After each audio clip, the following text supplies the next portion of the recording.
Remue ménage. Remue ménage.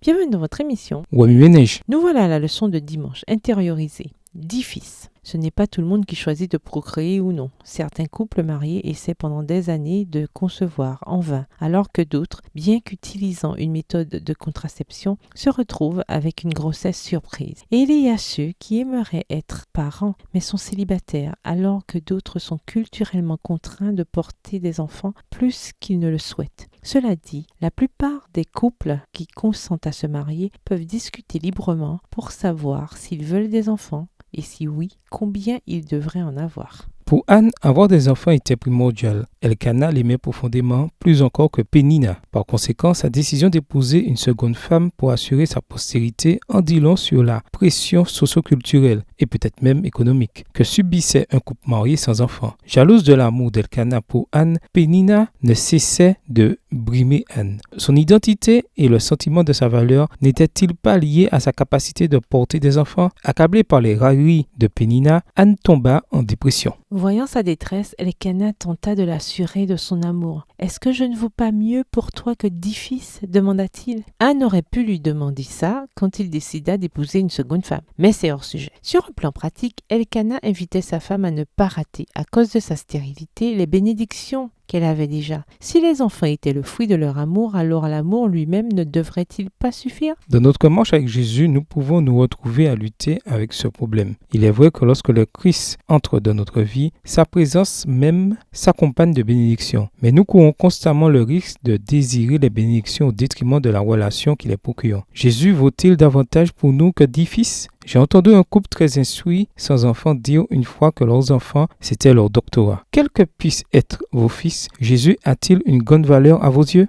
Étant donné les prières ferventes d'Anne pour avoir un enfant et celles d'autres croyants dans les Écritures comme Zacharie et Élisabeth, la stérilité apparemment n'indique pas le déplaisir de Dieu. Les couples qui veulent des enfants mais qui n'en ont pas sont tout aussi précieux pour Jésus que ceux qui ont des enfants. Lorsque la porte de la parentalité est biologiquement fermée, on peut toujours envisager l'adoption d'enfants, officiels ou non, et ceci peut faire partie du plan de Dieu pour les orphelins. Puisque les couples avec enfants et ceux sans enfants peuvent avoir une relation consacrée avec Jésus, que doit décider un couple qui a le choix d'avoir des enfants? Premièrement, il doit consulter ses mobiles. Si le mobile est égoïste, l'action qui en résulte sera erronée. Deuxièmement, finalement, un chrétien doit demander si ses enfants rendront gloire à Dieu. C'était l'intention d'Anne et la raison pour laquelle elle s'engagea à consacrer son fils au Seigneur. Remue ménage, revenez à votre texte écrit et étudiez le passage. Encerclez les mots, expressions ou idées répétées. Soulignez les mots ou expressions qui sont importants et qui signifient quelque chose pour vous. Reliez par une flèche les mots ou expressions aux autres mots ou expressions associés aux connexes. Quels éclairages particuliers vos notes semblent-elles indiquer dans l'ensemble? Mémorisez votre verset préféré tiré de 1 Samuel 1, les versets 4 à 20. Écrivez-le plusieurs fois pour vous le rappeler plus facilement. À quoi associez-vous votre sentiment de valeur personnelle? Jésus vous suffit-il même si vous n'avez pas ces choses? Quelle est l'approche de votre Église envers les couples sans enfants? Que peut-elle améliorer à cet égard? En quoi votre choix d'avoir ou de ne pas avoir d'enfants ne glorifie-t-il pas Dieu? Au revoir. Et à demain si Dieu veut.